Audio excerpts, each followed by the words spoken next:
السلام علیکم۔ دیکھیں ہمارے علماء حضرات، ان کا اپنا ایک انتخاب ہے، وہ اپنی مرضی سے جن آیات کو ہائی لائٹ کرنا چاہتے ہیں وہ ہائی لائٹ کرتے ہیں، جن کو نہیں کرنا چاہتے ان کو نہیں کرتے۔ آئی ایگری ود یو، بہت سی اور آیات بھی ہیں جن کو کہ انہیں ہائی لائٹ کرنا چاہیے، مگر اس آیت میں بھی اگر اس کو آپ سورہ احزاب جہاں یہ مینشنڈ ہیں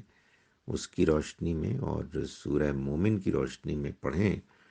تو جو بات معلوم ہوتی ہے وہ یہ ہے کہ اللہ بھی اور اللہ کے فرشتے بھی، اللہ تو رحمت نازل کرتا ہے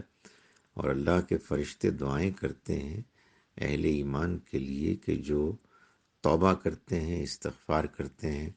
اور اپنے آپ کو گناہوں سے بچا کر ہدایت کی روشنی کی طرف لانا چاہتے ہیں، تو وہ ان کے لیے دعا کرتے ہیں۔ میرا خیال ہے کہ یہ بات باقی نمایاں طور پر ہائی لائٹ کرنی چاہیے، بار بار بیان کرنی چاہیے، تاکہ ہمارے جیسے گناہ گاروں کے اندر یہ حوصلہ پیدا ہو کہ ہم اللہ کے سامنے توبہ کریں اور اپنے گناہوں سے